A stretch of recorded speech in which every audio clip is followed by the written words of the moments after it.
토요일에 강의 들으러 귀한 발걸음 해주신 귀한 클릭이라고 해야 될까요?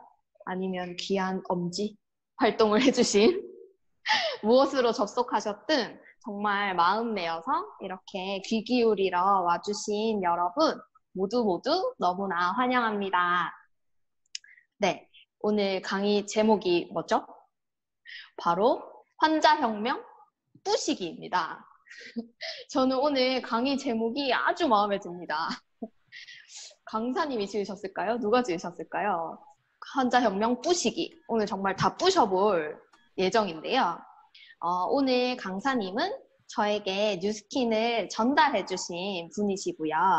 네, 모 대학병원 간호사 출신이시고요. 그렇기 때문에 의료인으로서 누구보다 환자혁명이라는 책을 정말 누구보다 가장 제대로 뿌셔주실 분이십니다. 그래서 오늘 저도 너무나 기대가 되는데요. 오늘 이렇게 강의 들으러 오신 그리고 초대되신 여러분들 정말 모두 정말 너무 행운입니다. 정말 축하드립니다. 그래서 이 환자혁명이라는 책은 저도 정말 남녀노소 누구나 꼭 읽어보아야 될 책이라고 생각하는데요. 책에 대해서는 아마 강사님께서 자세히 말씀해 주실 테니 저는 생략하고 어서 빨리 강사님을 모셔보도록 하겠습니다. 모두들 집중하셔서 이 강사님의 오늘 모든 것을 쪽쪽 빨아가시길 바랍니다. 네, 모셔보겠습니다. 박윤서 강사님이십니다. 안녕하십니까. 안녕하세요. 티업이 너무 강력해서 제가 겁을 먹었습니다. 강력한 티업 감사합니다. 제목은 제가 지었습니다. 일단 다시 한번 인사드리겠습니다. 안녕하십니까. 뉴스킨 사업가 박윤서입니다. 저는 1-13번 방의 매니저로도 활동을 하고 있는 중입니다. 코로나 덕분에 회원님들을 온라인상에서 더 자주 뵙게 되는 것 같습니다. 그래서 한편으로는 코로나에게 되게 고마운 마음이 듭니다. 오늘 제가 준비한 내용들은 혹시 보이시나요? 아주 유명한 베스트셀러죠. 환자혁명이라는 책을 기준으로 해서 여러분들께 좋은 정보를 나누려고 왔습니다. 근데 책을 읽다 보니 너무 어려운 내용이 있진 않을까 싶어서 조금 걱정이 되는 부분도 있었지만 그래도 꼭 알아야 하는 중요한 부분을 전달해 드리도록 하겠습니다. 먼저 저를 잠시 소개하겠습니다. 저는 뉴스킨 사업을 하기 전에 간호학을 전공하고 간호사였습니다. 아마도 저는 이 전공을 한 게 뉴스킨과 파마닉스를 잘 전달하기 위해서 전공을 했는 게 아닌가라는 생각을 드는 요즘입니다. 제가 최대한 쉽게 전달을 한번 해보도록 하겠습니다. 먼저 학교 다닐 때 간호사들이 꼭 하는 선서가 있습니다. 그 선서를 나이팅게일 선서라고 하는데요. 간호사의 사명을 다하겠다는 그런 선서입니다. 마찬가지로 의사도 꼭 하는 선서가 있습니다. 바로 히포크라테스 선서인데요. 히포크라테스는 서구의학의 아버지라고 불리는 사람입니다. 근데 이분이 하신 좋은 말이 있더라고요. 그래서 제가 한번 가져와 봤는데 한번 같이 읽어볼까요? 지나친 모든 것은 자연을 거스르는 힘이다. 우리의 삶에서 가장 귀중한 것은 건강이다. 네. 히포크라테스가 한 2000년 전의 사람이라고 합니다. 근데도 삶에서 가장 중요하고 귀중한 것은 건강이라고 이렇게 얘기한 걸 보니 이 사람은 뭔가 진리를 그때부터 안 것 같다라는 생각이 한번 들었습니다. 그래서 이걸 한번 준비해봤고요. 또 질문을 하나 가져왔어요. 혹시 건강이 중요하세요? 돈이 중요하세요? 너무 고민스러워요. 둘 다요. 고르기가. 둘 다 중요한데 굳이 하나만 더 꼽으라면 뭘까요? 건강이라고 말하고 싶은데 돈이라고 말하고 싶네요. 네, 근데 정말로 진짜 돈이 있는데 건강이 없다면 진짜 아무 의미가 없다라는 것을 요즘 너무 많이 보고 있기 때문에 건강이 더 중요한 것 같긴 합니다. 그죠? 그럼 또 하나의 질문을 한번 해보겠습니다. 혹시 평생 모은 재산을 아주 처음 본 사람에게 맡기실 수 있나요? 아니요. 오늘 지나가던 사람에게 제 전 재산을 주면서 그 사람에게 제 돈을 맡기는 거죠. 가능한가요? 아니요. 아니요, 안 돼요. 절대 안 돼요. 가능하지 않죠. 그럼 한 번 더 여쭤볼게요. 돈보다 더 중요한 게 아까 건강이라고 말씀을 해주셨는데 처음 본 의사에게는 제가 제 평생의 건강을 다 맡기더라고요. 이거 조금 아이러니하지 않나요? 의사가 다 알아서 해주겠지, 의사가 약 주면 그 약을 잘 챙겨 먹는 것까지를 우리가 했던 건 아닐까라는 생각을 한번 해보게 되었습니다. 근데 분명한 것은 의사는 제가 평생 건강하게 잘 살아가길 바라는 마음에 헌신을 다해서 제 평생을 책임질 만큼의 관심이 없다라는 것을 알려드리고 싶어요. 바로 제가 오늘 여러분과 나누고 싶은 얘기는 건강 주권에 관한 이야기입니다. 건강은 누구에게 맡기는 것이 아니라 내가 챙겨야 하는 것입니다. 365일, 남은 50년, 100년을 나는 나와 함께 사는 거고요. 하루 3끼, 그리고 24시간 함께 있는 내가 내 건강을 챙겨야 한다는 것을 오늘 나누고 싶습니다. 요즘에 현대의학이라는 말을 굉장히 많이 듣는데요. 이 말을 바꿔서 얘기하면 의료산업이라는 말과도 같다고 합니다. 좀 더 앞서서 의사는 제가 건강해지는 것에 관심이 없다라는 말씀을 드렸는데요. 실제로 병원이라는 곳은 질병의 원인이 되는 환경을 바꾸고 환자가 올바른 정보를 전달하는 데 힘을 쏟는 것이 아니라고 합니다. 너무 아쉽죠. 고가의 의료 장비나 의약품, 그리고 수술의 남용을 통해서 오히려 건강을 해치고 있는 게 실정이라고 합니다. 현대의학이 이러한 방향으로 나가는 것은 질병 예방에는 전혀 관심이 없다고 해요. 현대의학은 의료산업이면서 영리를 목적으로 하는 돈벌이 수단임을 우리가 인정해야 하는 것이 먼저이라고 합니다. 너무 불편한 진실이죠. 잘 생각해보면요. 의사는 병원에 환자가 지속적으로 계속 올수록 좋을까요? 나쁠까요? 좋아요. 좋아요. 좋죠. 왜냐하면 의사에게는 자신의 생계수단이니까요. 다시 말하자면 마치 제가 음식점을 한다고 가정을 해볼게요. 그러면 제 음식점에 단골 손님이 많아야 제가 좋은 거 아닌가요? 그죠? 네. 의사에게는 병원이 그 이상도 그 이하도 아닌 것이 현실입니다. 너무 불편한 진실이죠. 근데 이게 너무 사실인 거죠. 근데 심지어 그 단골 손님이 제가 시키면 시키는 대로 다 해요. 평생 먹으라면 평생, 네, 알겠습니다. 막 철저하게 막 시키는 거죠. 너무 괜찮은 소비자를 많이 갖고 있는 게 병원입니다. 이 병원에 가면 첫 번째로 이제 진료를 하게 되는데 진료할 때 5개의 중요한 진이 있습니다. 그 진은 문진, 시진, 청진, 하진, 촉진이라는 5가지 진인데요. 이 5가지 중에 일단 첫 번째 문진은 물어보는 거죠. 묻고 답하는 진료 방법인데 생활태도, 성격, 의학적 상식 같은 것을 묻고 대답합니다. 그리고 시진은 환부를 보거나 환자의 자세, 표정 등을 보는 것이고요. 발병 위치에 따라서 청진과 타진이라는 방법으로 진료도 하게 됩니다.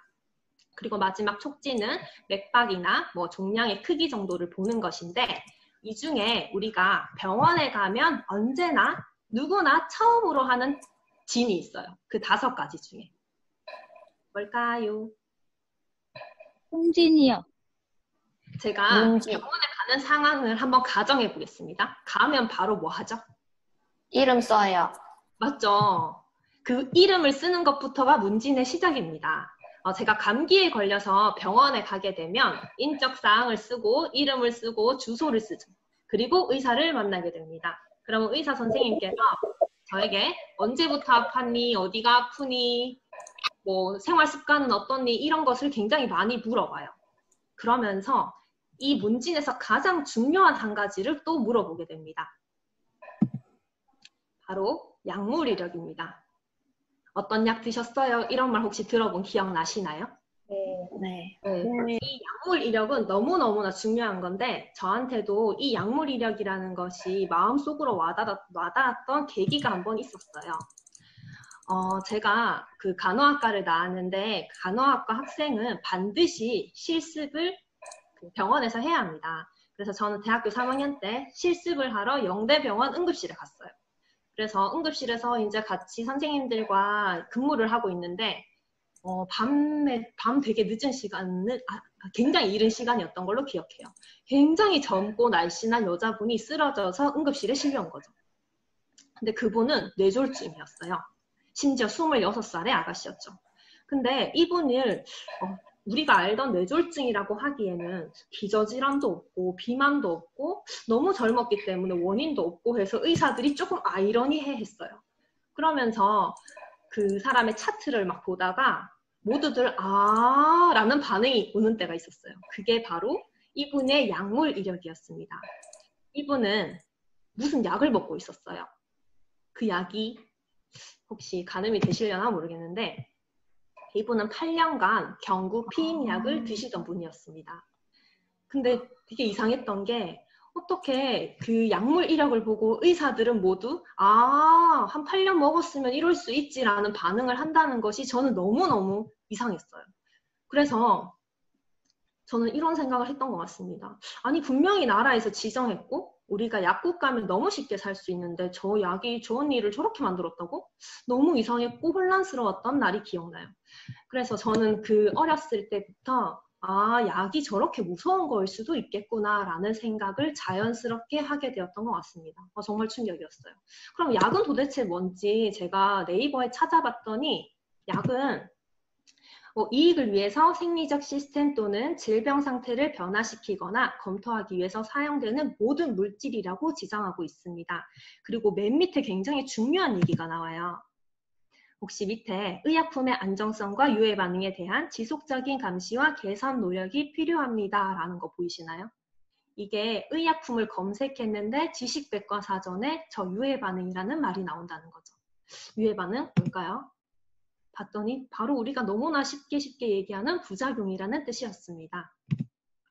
의약품을 정상적으로 사용해도 저렇게 바람직하지 않은, 의도하지 않은 형태의 인과관계가 나온다라는 것이 지식백과에 이미 써져 있는 내용이더라고요. 우리가 너무나 많이 들어왔던 부작용. 근데 정상적으로 사용하지 않아서 부작용이 나온다는 것이 아니라 정상적으로 사용해도 부작용이 나온다는 말. 한편으로는 너무 무책임한 말 같다라는 생각이 들었습니다. 약이라는 것은 현대의학의 유일한 치료 방법이라고 해도 과언이 아닌데 이 약이 정말 가만히 있는 사람에게 정말 약이 아닌 독이 될 수 있다는 사실을 우리 모두는 너무 간과하고 있었던 건 아닌가라는 생각도 하게 되었어요. 밑에도 보이시죠? 밑에서 두 번째 줄에 보면 용량과 용법에 맞게 약물을 사용했다 하더라도 부작용이 일어난다고 합니다. 그러면 어떤 누군가도 그것을 피해갈 수 없다라는 말과 저는 같다라고 느껴졌어요. 근데 왜 이럴까요? 약이라는 얘는 도대체 뭘까요? 그래서 제가 환자연맹 책을 봤더니 이 약이라는 것은 제약회사라는 데서 나오는 거죠. 이 제약회사는 현대의학의 가장 큰 비극이라고 이 책에 써놨습니다. 미국에서 제약산업은 가장 로비가 심한 산업 분야라고 합니다. 미국의 식품의약국이라고 하죠. FDA. 네, 그 부분에서 신약을 허가하는데요. 그 신약을 허가하는 부서의 재정 60%가 제약회사에서 나온다고 합니다. 그리고 그 FDA에서 거의 제약회사를 소유하고 있다는 말과도 똑같고요. 거기에서 이제 신약을 허가하는 사람들 또한 제약회사의 고문위원들이 굉장히 많다고 합니다. 쉽게 말해서 한통속인 거죠. 근데 제약회사는 뭐 하는 회사죠? 굉장히 큰 영리회사입니다. 매출 증대와 이윤 극대화 말고는 관심이 없다라는 것이 현실이라고 합니다. 그리고 FDA 승인, 이 말 또한 그 제약회사와 한통속이기 때문에 믿을 수가 없다고 해요. 근데 우리 뭐 살 때마다 FDA 승인이라는 말을 보면 너무 믿고 뭔가를 사왔지 않나요? 얼마 전에 이런 일이 있었어요. 분명히 어제까지는 내 목숨을 지켜줄 거라고 맹신했던 그 하루도 끊지 않는다는 고혈압약. 근데 이 고혈압약이 어느 날 갑자기 하루아침에 발암물질이라는 사실을 알게 되었습니다. 얼마 안 된 것 같아요. 이 공포가 정말 저는 되게 그때 그 26살 뇌졸중 아가씨가 막 생각이 나면서 아, 이게 있을 수 있는 일이라는 생각이 들었습니다. 근데 저는 확신하건대요. 우리가 지금도 무심코 먹고 있는 그 약이 언젠가는 이런 기사 한 줄로, 뉴스 한 줄로 미안해, 뭐 그럼 우리가 수거해 갈게 라는 말 한마디를 남긴 채 사라질 것들이 아주 많다라고 생각합니다. 제 생각에 혹시 동의하시나요? 어쩌면 우리가 먹고 있는 단순한 진통제도 미안한데 이게 보니까 발암물질이 들었네, 미안해 이렇게 하고 수거를 그냥 해버리고 사라질 수 있다는 거죠. 근데 그 온전한 피해는 누가 가져야 되는 건지 봤더니 바로 다 우리의 몫이더라고요. 현대의학은 왜 이렇게 약에 의존하는지를 봤더니 바로 현대의학이라는 것이 대증요법에만 국한되어 있기 때문이라고 합니다. 제가 이것도 비유를 한번 들어볼게요. 집에 밑 빠진 장독대가 있었어요. 근데 저는 여기에 물을 다 채우고 싶습니다. 그러면 이때 바닥부터 보수를 하고 물을 채우는 게 맞을까요? 아니면 밑은 일단 빠져 있지만 당장 급하니까 물부터 막 붓는 게 맞을까요? 당연히 누가 생각해도 당연히 밑부터 채우고 나서 물을 붓는 게 원칙이죠. 근데 현대의학은 바로 밑 빠진 독을 그대로 둔 채 물만 붓는 형태가 바로 현대의학이라고 합니다. 제가 예시를 하나 써놨는데요. 당뇨의 원인은 인슐린 저항인데 우리는 늘 혈당에만 집중을 하고 혈당을 낮추는 약만 먹고 있어요. 그리고 폐에 염증이 생겨서 몸에 열이 나는데 우리는 폐에 염증은 그대로 놔둔 채 열만 떨어뜨린 데에 집중을 하는 거죠.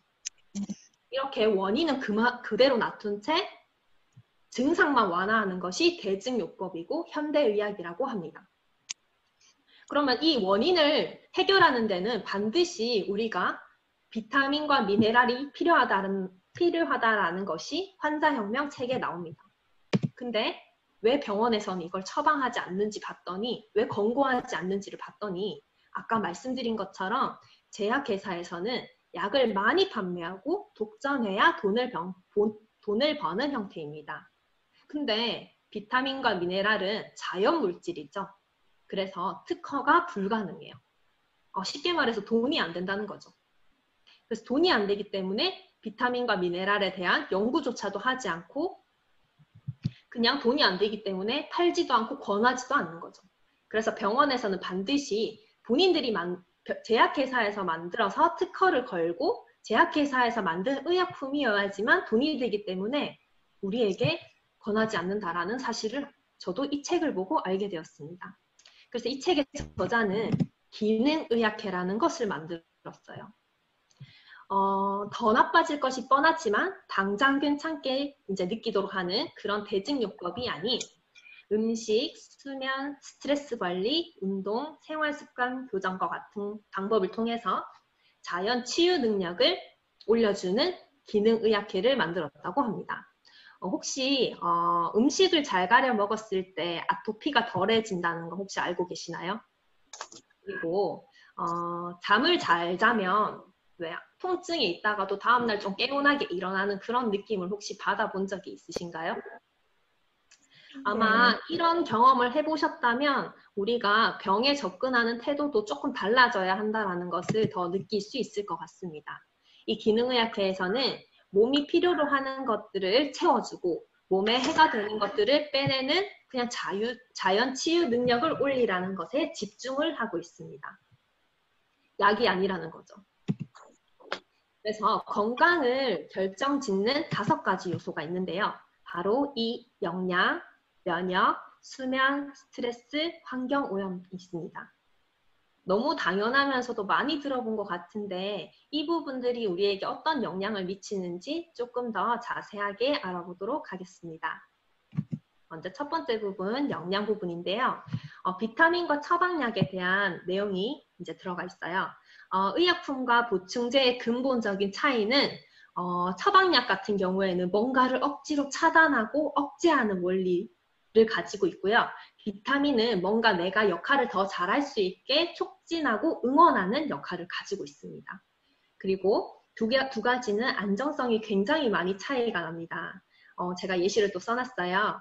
혈압약을 30알 먹으면 생명에 당장 위험이 있지만 비타민은 하루 권장량의 100배를 먹는다 해도 큰일이 없습니다.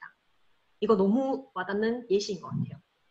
그리고 약은 단일 품목으로 작용을 하지만 비타민은 내 몸에서 상호작용을 하면서 여러 가지 결과를 나타나게 됩니다. 그래서 비타민과 처방약은 엄연히 다른데 생긴 모양이 비슷하다 보니까 사람들이 이것도 약 아니야 하면서 겁내는 경우가 있으신 것 같아요. 그래서 이 부분에 대한 이해가 되신다면 비타민과 처방약은 가장 다른 내용이라는 것을 알게 되실 것 같습니다. 그리고 비타민을 그럼 먹어야 된다는 건 알겠는데 다 같은 비타민일까요? 제가 밖에 나가보면 난 칼슘 먹지, 비타민C 챙겨 먹지 이런 분들이 진짜 많아요. 근데 이 책에서 되게 적나라하게 써놨습니다. 저도 이 말에 너무 동의하는데요. 시중에 굉장히 많은 비타민제가 유통이 되는데 그 비타민제들은 기준이 있습니다. 뭐냐면 딱 팔릴 것 같은 가격을 측정하는 것이 첫 번째입니다. 그래서 비타민 C, 비타민 E, 마그네슘, 오메가 등 굉장히 다양한 식품들을 사람들이 원한다는 것을 알고 있기 때문에 만들긴 하지만 정말 싸구려 중에 싸구려로 만든다고 합니다. 그렇기 때문에 우리가 양자 측정기라고 하죠. 그걸로 측정을 해보면 분명히 먹는다라고 하는데 그 사람 몸에는 그 성분이 거의 없죠. 그 이유가 흡수가 안 되는 것도 맞지만 흡수되어도 별로 효과를 내지 못하는 정말 겉핥기식의 비타민 성분을 넣어놨다라고 해요. 그래서 싸구려 종합 비타민의 경우에는 석유 부산물, 그리고 심지어 인공색소, 설탕, 옥수수 전분, 방부제 등과 같은 황당한 성분들이 굉장히 많이 들어가고요. 심지어 어린이 것들은 이제 맛이 더 좋아야 되기 때문에 인공 향료, 착색료들이 더 들어간다고 합니다. 정말 나쁜 것 같아요. 근데 이렇게 만드는 이유가 또 있더라고요. 바로 건강식품은 의약품처럼 철저한 관리 감독을 받지 않기 때문입니다. 제가 저기 줄 그어놓은 것을 보면 GNC, 너무 유명한 제품이죠. 근데 저기에는 내가 넣겠다라고 했던 그 양보다 덜 들어가 있대요. 함량이 미달되어 있다는 거죠. 근데 이런 보조식품이나 건강기능식품은 약품이 아니고 식품에 속하다 보니 의약품처럼 철저한 관리가 되지 않아서 정말 막 만든다고 합니다. 그래서 정말 비타민은 먹는 게 중요한 게 아니고 제대로 된 걸 먹는 것 또한 너무 중요하다라는 생각을 하였습니다. 그래서 영양 부분에서는 정말 좋은 진짜 음식, 진짜 식품을 먹어라 라는 것이 결론이었고요. 두 번째는 면역입니다. 면역이란 생명을 유지하는 힘과 같다라고 합니다. 우리가 병에 걸린다라고 하면 특히 지금같이 코로나가 막 있을 때면 내 몸에 없던 것이 갑자기 생겼다라고 생각하는 경우가 굉장히 많은데요. 사실은 그게 아니라고 합니다. 질병은 운 나쁘게 외부에서 찾아오는 것이 아니라 이미 몸속에 있던 병균들이 원인이 된다는 것이다. 암세포는 매일 생기지만 모두 암에 걸리지 않는 이유는 면역 기능이 제대로 작동하기 때문이다. 왜 이제 살아있던 사람이 이제 죽게 되면 부패하고 썩게 되죠. 그게 바로 면역 때문이라고 합니다. 이미 그 세균은 내 몸 안에 있었지만 이제 사망을 함으로써 면역 체계가 문을 닫으면 바로 그 세균들에 더 잡아먹히는 것이 우리의 신체라고 해요. 그래서 면역은 진짜 무엇보다 중요하고 이 면역이 높아지려면 이 또한 영양, 운동, 스트레스 관리, 수면 등이 있습니다. 그래서 두 번째 차트는 이렇게 넘어갑니다. 세 번째는 제가 좀 강조하고 싶은 부분이라서 조금 내용을 더 넣어봤습니다. 수면인데요. 제가 이 온리티아를 하면서 사람들이 식단이나 이제 제품은 잘 챙겨 드세요. 근데 정말 잠을 안 주무시는 것 같아요. 이 수면이라는 것은 버리는 시간이 아니라 건강에 투자하는 시간이라고 합니다. 이 책에서 이 저자가 이 두꺼운 책에서 단 한 페이지만 봐야 된다라고 하면 본인은 수면 파트를 얘기하고 싶다라고 했어요. 여기 내용을 보시면 잠이 부족하면 코르티솔이라는 스트레스 호르몬이 분비가 되고요. 당뇨, 고혈압, 암과 같은 성인병의 원인이 된다라고 합니다. 그리고 코르티솔은 그렐린과 마찬가지로 식욕을 높이고 지방을 저장하고요. 그럼 기초대사량도 나빠지고 지방을 또 늘리기 때문에 당뇨나 콜레스테롤 같은 성인병이 생길 수밖에 없다라고 딱 쓰여 있어요. 맞는 말 같으신가요?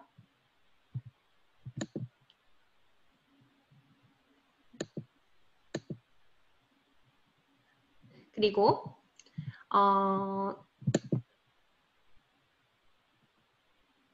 네 번째는 스트레스입니다. 스트레스는 병원에 가잖아요, 우리가. 그러면 검진을 받으면 병명을 이렇게 뭐 잘은 찾아줘요. 근데 원인을 이거 왜 이래요? 이렇게 물으면 보통 스트레스라고 하는 경우가 진짜 많은 것 같아요. 근데 그래서 우리가 이제 이런 말을 합니다. 의사들은 뭐 잘 모르겠으면 다 스트레스라고 하는 것 같아. 뭐 이런 얘기를 하죠.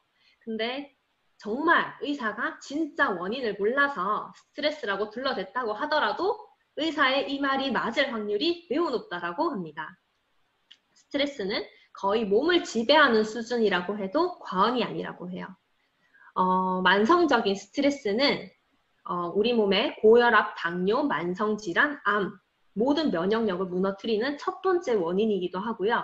스트레스를 해결하지 않고서는 살을 빼는 것은 거의 불가능한 일이라고 합니다. 그래서 스트레스에는 어떤 것들이 있는지 제가 한번 찾아왔는데요. 우리나라 이제 교수님들이 우리나라 사람의 정서와 맞고 문화에 맞는 스트레스 중에서 1위부터 12위까지 강도를 이렇게 놔뒀다고 해요. 보통 보면 결혼이 12위에 왜 있는지 잘 모르겠어요. 동의하시나요? 보니까 보통 스트레스는 관계에서 오는 것 같습니다. 많은 부분이 관계랑 유지가 되기 때문에 건강하려면 좋은 관계를 유지해야 된다라는 말이 정말 과학적으로도 사실이라는 것을 알 수 있었어요. 스트레스는 결코 쌓아둘 대상이 아닌 삶과 죽음에 관련된 너무 직접적인 문제이다라는 것 또한 저는 이 페이지를 보면서 알 수 있었습니다. 마지막 5번째네요. 환경오염, 이건 정말 심각한 문제인 것 같은데요. 미세먼지, 그 다음에 GMO 식품, 그 다음에 역류와 예방접종까지가 환경오염에 포함된다라고 합니다. 여기 미세먼지 같은 경우에도 중금속이 너무 많이 들어있어서 내시경 공격을 하는 뭔가 이유가 되고요. 유전자 조작 이제 식품 또한 제초제를 그렇게 많이 친다고 합니다. 그래서 그 식품을 먹는 것 또한 우리가 차곡차곡 환경오염 물질을 먹는 것과 똑같다고 하고요. 역류와 예방접종은 저도 조금 놀랐던 부분입니다. 예전보다 훨씬 더 많은 가지수의 예방접종을 하죠. 근데 그 예방접종을 할 때 알루미늄 등과 같은 중금속이 체내에 유입될 수밖에 없고 그 유입되면 모유에도, 그리고 모유를 안 먹이시는 분들은 분유에도 그 MSG의 주성분인 글루탐산을 굉장히 많이 섭취하는 경로가 된다고 합니다. 그리고 아토피, 알레르기, 천식, 소아당뇨, 소아암 등도 이런 환경오염으로 인해서 늘어난 질병임이 확실하다고 책에 나와 있습니다. 대한민국은 안타깝게도 자폐 증가율 세계 1위, 그리고 전 세계에서 유일하게 겪는 새집증후군을 가졌대요. 새집증후군을 전 세계에서 유일하게 우리나라만 겪는다고 하는데요. 이 또한 우리나라의 너무 낮은 건축 기준 때문이라고 합니다. 이게 다 돈과 관련이 돼 있더라고요. 참 씁쓸했습니다. 환경 호르몬 중에 프탈레이트라는 굉장히 유명한 호르몬이 있더라고요. 근데 이 프탈레이트는요, 플라스틱을 말랑말랑하게 하고 유연하게 하는 소재래요. 근데 이것이 식품에 들어가 있는 게 아니고 거의 모든 포장 재질에 들어가 있다고 합니다. 근데 이 프탈레이트는 우리 몸에 들어가면 가짜 호르몬 역할을 해요.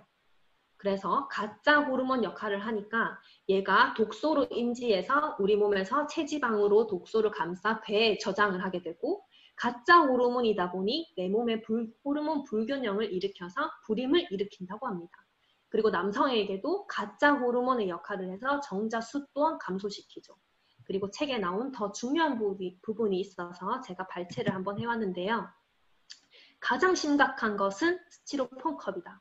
그리고 뜨거운 물을 부어 커피를 타 마시는 것도 최악이다.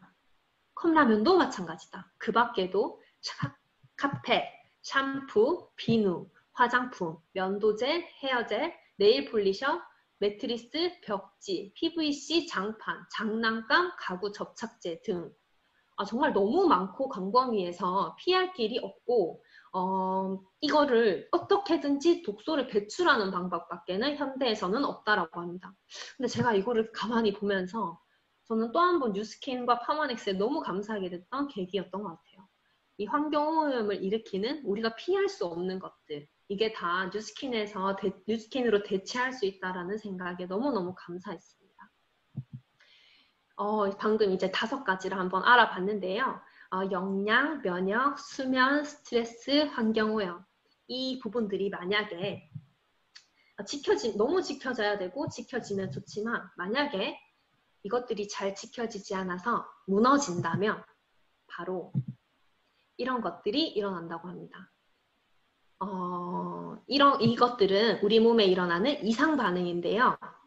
오늘부터는 당뇨, 고혈압, 고지혈증, 비만, 염증 이런 말들을 조금 잊으시고 오늘은 새로운 단어를 한번 써보고 앞으로는 이 단어를 많이 쓰셨으면 좋겠어요. 바로 대사증후군이라는 단어입니다. 그리고 이게 옳은 말이라고 합니다. 당뇨, 고혈압, 비만은 다 같은 병인데 증상만 다를 뿐이래요. 다 원인은 같은데 증상만 다르게 발현되는 것 뿐이라고 합니다. 이 모든 당뇨, 고혈압, 비만, 염증, 고지혈증의 원인은 한 가지래요. 뭘까요? 바로 인슐린 저항이라고 합니다. 결론부터 일단 먼저 말씀드리면 인슐린 저항이 원인이고요. 인슐린 저항으로 일어난 이러한 증상들로 인해서 결말은 모두 똑같다고 합니다. 심장마비, 심질환, 심부전, 신부전까지 그리고 사망까지 이어진다고 해요. 갑자기 당뇨 이런 얘기를 들으니까 어떡하지? 당뇨는 고칠 수 없는 병인데 뭐 그럼 우리 다 저렇게 돼야 되는 건가? 라는 생각을 하실 수 있을 것 같아서 제가 또 책을 꼼꼼히 읽어봤습니다. 당뇨는 고칠 수 있을까요? 질문입니다. 당뇨는 고칠 수 있을까요? 네. 당뇨는 만성 진행성 질환이 아닙니다. 실제로 많은 당뇨병 환자들이 당뇨병을 고칩니다. 그래서 당뇨는 고칠 수 있습니다. 근데 중요한 것이 있어요. 다만 약으로 고친 환자는 없습니다. 제가 아까 대사증후군의 원인은 한 가지라고 말씀을 드렸었는데요. 그럼 그 한 가지에 대해서 한번 알아보겠습니다. 바로 인슐린 저항성이라고 제가 말씀을 드렸어요. 다시 말해 당뇨병이 악화되는 것은 인슐린 저항성이 점점 심해지는 것을 의미한다. 근데 인슐린 저항성이 높다라는 말, 낮다라는 말 조금 헷갈려서 제가 쉽게 한번 풀어봤는데요. 인슐린이 말을 안 듣고 반항을 하는 거예요. 그러면 인슐린 저항성이 높다라는 말은 인슐린이 말을 안 듣고 반항을 많이 한다라고 생각을 하시면 될 것 같습니다. 인슐린이 반항아가 되었다. 그럼 인슐린은 어떻게 작동을 하는지 한번 보겠습니다. 식사를 하게 되면 우리 몸에 혈당이 증가하게 돼요. 그리고 그 혈당이 증가하게 되면 췌장에 신호가 갑니다. 그래서 췌장에서 인슐린이라는 것을 분비하게 되고요. 인슐린이 분비가 되면 혈액 중에 포도당을 세포에 넣어줘요. 근데 이 말이 조금 어려운 것 같아서 제가 그림을 준비해 봤는데요. 제가 여기서 천천히 말씀을 드릴 테니까 잘 한번 생각하면서 들어보셨으면 좋겠습니다. 우리가 음식을 먹죠. 그럼 우리가 굶으면 안 되잖아요. 그죠? 음식을 먹는데 우리 몸이 음식을 에너지로 바꿔서 쓴다는 말과 같습니다. 폐기물은 소변으로 나가고 안 쓴 건 대변으로 빠지기도 하죠. 우리가 먹은 것 중에 포도당 혹시 아시나요? 포도당은 우리가 먹은 음식을 최종으로 분해하면 나오는 형태입니다. 그러면 그 포도당이 혈관을 통해서 세포에 전달되고 세포가 에너지를 받습니다. 공급을 못 받으면 살아있는 세포는 하나도 없는 거죠. 세포는 에너지를 절실하게 필요하기 때문에 핏줄이 온몸 구석구석에 들어가 있어요. 그래서 그 혈액을 타고 이 포도당이 이동을 하는데요. 이 혈관을 타고 다니다가 뇌, 근육, 장기 같은 그 세포로 들어가야 되는 거죠. 이제 포도당이. 근데 여기서 문제가 있습니다. 포도당은 혼자서 절대로 세포에 못 들어갑니다. 이때 뭐가 있어야 되냐면 바로 인슐린입니다. 세포 안에 포도당이 혼자 들어갈 수가 없고 인슐린과 함께 들어가야 돼요. 다시 말하자면 세포에는 인슐린 혼자서 들어갈 수 있는 통로가 있고 포도당은 절대 혼자 들어갈 수 없습니다. 그래서 포도당이 증가하면 췌장에서 신호가 오는 거죠. 빨리 인슐린아, 네가 포도당 데리고 세포 안으로 들어가. 이렇게 신호를 보내는 거죠. 그러면 음식을 먹으면 혈관 속에 마치 기를 잃은 아이처럼 수많은 포도당들이 막 혈액에 배회를 합니다. 왜냐하면 세포에 못 들어가니까요. 그러면 췌장에서 인슐린이 쉬고 있다가 갑자기 사이렌을 막 울리는 거죠. 인슐린 너 빨리 출동해 이렇게. 그래서 그 인슐린들이 우르르 나오게 됩니다. 그러면 그 길 잃은 포도당들을 붙들고 나를 따라와 하면서 세포 앞에 딱 가죠. 그럼 세포 앞에서 인슐린이 당당하게 자기만의 통행증을 보여줍니다. 그러면 통행증이 확인되면 얘 좀 들어가게 해주세요 하면서 포도당을 밀어넣는 형태예요. 그럼 포도당이 이제 세포에 들어갈 수 있는 거죠. 혹시 이 부분이 이해가 되셨나요? 네. 그래서 포도당은 혼자 들어갈 수 없고 인슐린과 함께 들어가야 되는데 여기서 이제 문제가 생깁니다. 인슐린 저항은 바로 무엇이냐면 원래 인슐린은 포도당을 세포에 넣어주고 자기 할 일은 다 했으면 돌아가야 돼요. 근데 얘가 시도 때도 없이 너무 혈관에 많이 오는 거예요. 그래서 이 길 잃은 애들이 계속 돌아다니는 거죠. 너무 많이 들어와서. 그러면 이 인슐린은 가지도 다시 자기는 사라져야 되는데 사라지지 못하고 계속 걔도 막 배회를 하는 거예요. 근데 문제는 얘는 통행증이 있습니다. 그래서 그 세포의 그 문 앞에서 얼쩡얼쩡 막 거리는 거죠. 그러다 보면 그 사이에 문에 덕지덕지 끼어있는 형태가 되고 맙니다. 그럼 결국 포도당은 진짜 들어가야 하는 출입문이 인슐린 때문에 막히게 되는 거죠. 이 부분이 이해가 되셨는지 모르겠어요. 결국에 우리가 너무 자주 먹고 우리가 너무 시도 때도 없이 먹고 너무 풍요로워진 것이 문제입니다. 그래서 인슐린이 퇴근할 틈이 없어요. 집에 좀 가려고 하니까 또 나오고 또 나오고 또 나오고 그러다 보니까 이 친구가 꾀가 생긴 거죠. 인슐린이. 그래서 나 이제 집에 안 가고 어차피 얘 또 올 거니까 하면서 그 문 앞에서 놀다가 덕지덕지 붙어버려서 문을 결국 막게 되는 형태입니다. 옛날에는 없었어요. 뭐가 없었냐면 막 가공식품도 없었고 식품 첨가물도 없었고 막 너무 막 달고 막 이런 제품들이 없었어요. 그래서 당들이 적당히 왔다 갔다 했던 거죠. 근데 이제는 이런 식품들이 너무나 많아졌고 이런 식품들이 많다 보니까 인슐린이 그 문을 너무 많이 막게 되는 것입니다. 대사를 떨어뜨린다는 말과 똑같은데요. 영양은 부족해지고 칼로리만 있는 식품들 그리고 그 고칼로리가 또 지방으로 저장되는 형태. 당뇨, 고혈압, 비만은 모두 결국 영양 실조의 하나의 형태이고 증상일 뿐이라는 것입니다. 그래서 인슐린도 힘들고 건강은 더더욱 할 수가 없는 거죠. 인슐린이 통로를 막아버리니까 당이 세포로 들어가지 못하고 일을 못하기 때문입니다. 이거 이해되셨나 모르겠습니다. 그래서 통로가 막혀서 당이 못 들어가니까 혈관에 둥둥 떠다녀요. 그러다가 얘가 둥둥 떠다니다 못해 이제 진짜 배출해야 될 때 오줌으로 내보내는 거죠. 그것이 당뇨입니다. 이렇게 내보냈는데 내보내다가 또 남은 애들은 복부에 저장을 해요. 그래서 당뇨 환자들은 배가 많이 나옵니다. 그건 어쩔 수 없는 하나의 원리인 거죠. 그러면 이 당뇨는 또 고혈압과 어떻게 이어지는지를 한번 보겠습니다. 이 당이 많으면 교감신경이라는 것을 자극하게 되고 혈압이 상승하는 모양을 띱니다. 당이 많으면 당연히 아까 제가 말씀드린 것처럼 내장 지방에 쌓이겠죠. 근데 내장 지방이 쌓이면 또 살이 찌는 거죠. 근데 그 살이 찌면 걔도 어차피 세포기 때문에 밥을 줘야 돼요. 근데 그 세포가 500g이 늘어날 때마다 3km의 혈관이 있어야 영양이 보충이 가능하다라는 사실입니다. 엄청나게 밥을 많이 먹는 애다, 그죠? 근데 내 몸의 입장에서는 막 살이 찌니까 당이 막 많아지니까 얘네들한테 밥을 줘야 되는 게 나의 의무인 거예요. 그래서 이 친구들에게 구석구석 밥을 주려고 하니까 나는 더 열심히 막 짜야 되는 거죠. 그렇다 보니 당연히 혈압이 오르는 것입니다. 구석구석 피가 있는 곳에 산소와 영양을 전달하기 위해서 우리 몸은 열심히 노력하는데 그게 마치 고혈압처럼 보이는 것이죠. 혈관은 빨대같이 빈 관이 아닙니다. 혈관 안에는 근육이 있고 그 근육 조직이 움직여서 혈관을 이렇게 짜요.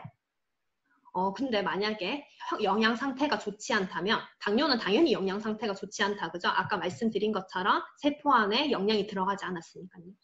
영양 상태가 좋지 않으면 혈관벽이 굉장히 딱딱해집니다. 일을 못하는 거죠. 그리고 마치 이런 거, 이렇게 생각하시면 될 것 같아요. 탱탱한 호수가 햇볕에 오래 노출되면 매우 딱딱해지고 으스러지는 거. 마치 혈관도 그런 모양이 됩니다. 그래서 혈압이 더욱 높아지는 악순환을 반복하게 되고요. 혈압약이 그래서 또 필요하게 되는 거죠. 혈압약의 원리는 세 가지입니다. 신장으로 가는 신경을 차단하고 신장 혈관을 강제로 넓히고 강제로 혈액을 감소하는 형태입니다. 열심히 일하려는 애를 일을 못하게 하는 거. 그리고 유연성 없는 친구한테 계속 너 다리 한번 찢어봐 하면서 계속 얘기하는 것과 똑같은 형태로 혈압약이 우리 몸에 주어지는 거죠. 그리고 당연히 비만하게 됩니다. 아까 말씀드린 것처럼 영양이 결핍된 상태이고 영양 과다가 절대 아니라는 사실을 알아주셨으면 좋겠습니다. 몸이 정상이 되면 체중이 정상이 되고 혈압도 당뇨도 당연히 정상이 되는 것이 하나의 사이클이라고 보시면 될 것 같아요. 다이어트는 배고파서 보통 실패하시는데 우리 몸이 제대로 돌아가려면 진짜 필요한 원재료를 넣어줘야 합니다. 그것은 바로 비타민과 미네랄 같은 영양소예요. 혹시 주변에 나 물만 먹어도 살찐다 이런 거 있나요? 그리고 나 정말 많이 먹고 운동 안 해서 살찌는 것 같아 막 이런 얘기를 하는 사람 있어요. 그럼 그분들에게 어떻게 말씀해 주시냐면 되냐면요. 네가 물만 먹었기 때문에 살이 찌는 거야 라고 얘기해 주시면 되고요. 네가 진짜 운동을 안 하고 많이 먹어서 그런 걸까? 잘 생각해봐. 젊었을 때 혹은 옛날에 그때는 덜 먹고 운동 많이 했니? 라고 물어보면 다들 지금과 같은 형태에서 크게 달라지지 않아요. 근데 정말 결국 차이 나는 건 운동량이나 먹는 음식의 양이 아닌 기초 대사량입니다. 다시 말해서 손발이 왜 이렇게 붓는 사람 있죠? 얼굴이 붓고 그게 물을 많이 마셔서가 아닌 것처럼 살이 찌는 원인은 단순히 많이 먹어서가 아닌 거죠. 기초대사량을 떨어뜨리는 대표적인 원인이 이렇게 세 가지가 있는데요. 이 모두 결핍이 원인입니다. 그래서 진짜 음식, 진짜 영양소를 먹어야 살이 빠진다라고 책에 딱 나와 있습니다. 진짜 음식. 여러분 혹시 돈으로 건강을 살 수 있다고 생각을 하시나요? 아니요. 돈으로 젊음을 살 수 있다고 생각하시나요? 아니요. 정말 아니라고 생각하시나요? 저도 이렇게 생각했어요. 아무리 돈으로 모든 것을 다 할 수 있는 시대지만 돈으로 안 되는 것이 분명히 있다라고 생각을 했었습니다. 늘 돈으로 안 되는 걸 얘기할 때 사람들이 가장 먼저 꼽는 것이 건강과 젊음일 것 같은데요. 저도 이런 줄만 알았습니다. 근데 바로 뉴스킨에서 돈으로 건강과 젊음을 살 수 있다는 것을 저는 알게 되었어요. 아까 제가 말씀드렸던 당뇨, 고혈압, 비만, 염증, 고지혈증 이런 대사증후군에서 영원히 벗어날 수 있다면 어떠실까요? 너무 좋지 않을까요? 저는 환자혁명이라는 책을 통해서 더더욱 파마넥스의 TR90에 감사해졌습니다. 이 모든 원리를 진작부터 파마넥스에서는 알고 있었고 이 모든 부분에 맞춰서 만들어진 게 TR90이라는 생각이 더욱 확신을 들었습니다. 저는 요즘에 이렇게 말씀을 드려요. 돈으로 건강과 젊음을 살 수 있는 TR90입니다. 라고 말씀을 꼭 드리거든요. 제 말에 동의를 하시나요? 저는 건강과 젊음을 선물하고 싶은 두 분이 계셨어요. 바로 저희 엄마였는데요. 저희 엄마는 넉넉지 않은 형편으로 인해서 화장품을 많이 바르거나 좋은 식품을 많이 드시지 못했었는데 뉴스킨 파마넥스를 한 7년 정도 드시고 얼굴이 이렇게 바뀌셨고요. 첫 번째 사진이 51세 때 사진이고 맨 마지막 사진이 58세 때 사진입니다. TR9T를 한 4번 정도 하신 것 같아요. 그리고 점점 욕력이었던 엄마는 점점 더 날씬해지고 싶다는 욕심이 막 생기시면서 이제는 44의 S라인을 향해 지금 하고 계십니다. 굉장히 많이 젊어지시고 건강에 자신이 생기셨어요. 저희 어머니 또한 대사증후군의 한 형태인 고지혈증을 앓고 계셨어요. 뚱뚱한 편이 아니셨음에도 불구하고 그 부분이 정말 해결되지 않아서 어머니는 할아버지를 간암으로 잃었기 때문에 콜레스테롤에 의한 그런 스트레스가 많으셨는데 TR90으로 완벽하게 벗어나셨습니다. 그래서 최근에 제가 같이 엄마랑 사진을 찍었는데요. 내년이면 이제 60이세요. 근데 저보다 더 짧은 핫팬츠를 예쁘게 입으시고 얼굴도 점점점 어려지는 언니가 되어가고 있습니다. TR90이 정말 저는 젊음과 건강을 산 것 같아요. 그리고 저희 아버지인데요. 저희 엄마가 이렇게 젊어지고 막 식단을 챙기고 이런 걸 보면서 어이구 적당히 해라면서 맨날 이렇게 얘기하셨거든요. 근데 저희 아버지가 얼마 전에 한 사건을 겪으시면서 좀 달라지셨습니다. 저에게 이제 할아버지고 저희 아버지에게는 아버지죠. 저희 할아버지는 50대 정도부터 각종 대사증후군들로 약을 한 움큼씩 드시고 계신다는 걸 제가 알게 됐어요. 사실 50대 초반에는 딱 한 알로 혈압약을 시작하셨어요. 근데 지금은 어떤 약을 드시는지 제가 이제 한번 뵀더니 고혈압약은 당연하고요. 당뇨약, 신장약, 안암약, 하지정맥류약 등을 다 드시고 계시더라고요. 정말 한 움큼은. 그러면서 신장투석까지 얼마 전에 하게 되셨습니다. 근데 신장투석을 하시면서 경대병원에서 이제 신장투석하고 나오시는데 갑자기 쓰러지셨어요. 그래서 저희가 응급실로 달려갔고 이유를 들어봤더니 내장의 모든 기관이 갑자기 멈췄대요. 그런 청천벽력 같은 소식을 들었습니다. 그래서 거의 임종 직전까지 갔던 게 1월이었는데 지금 어떻게든 이제 막 이런 뭐 심폐소생술부터 다양한 의료 행위를 통해서 아직 병원에 계시긴 하지만 살아 계시는 중이세요. 그래서 저희 아버지가 그 모습을 보더니 조금 충격을 받으신 것 같았어요. 그래서 제가 굉장히 강력하게 TRIT를 다시 말씀을 드렸고 저희 아버지가 2월 달부터 시작을 하셨습니다. 그래서 점프 스타트가 끝나고 나서 제가 찍어드린 사진인데요. 지금도 이렇게 얼굴이 잘리긴 했지만 되게 막 무심한 듯 시큰둥하게 이렇게 찍으시긴 했어요.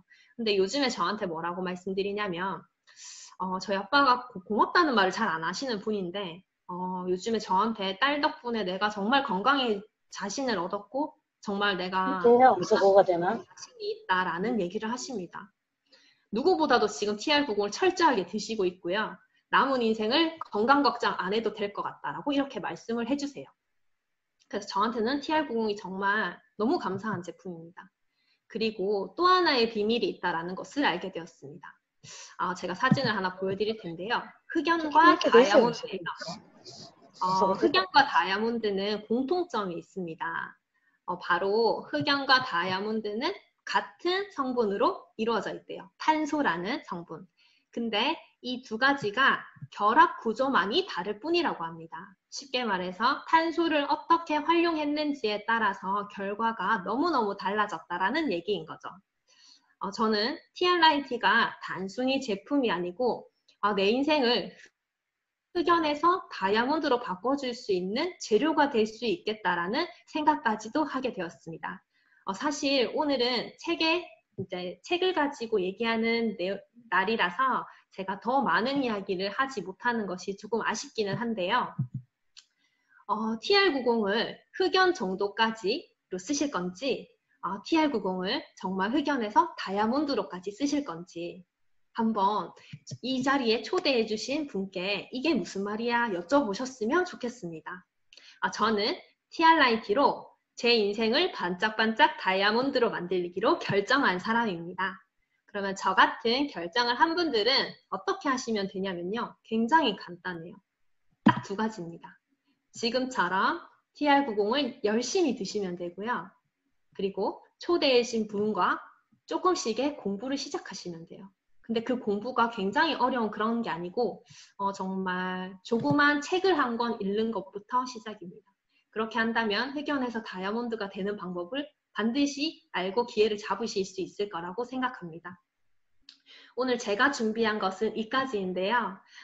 환자혁명을 통해서 저는 파마닉스에 더욱 감사하게 되었고 TR90에 더욱 감사하게 되었습니다.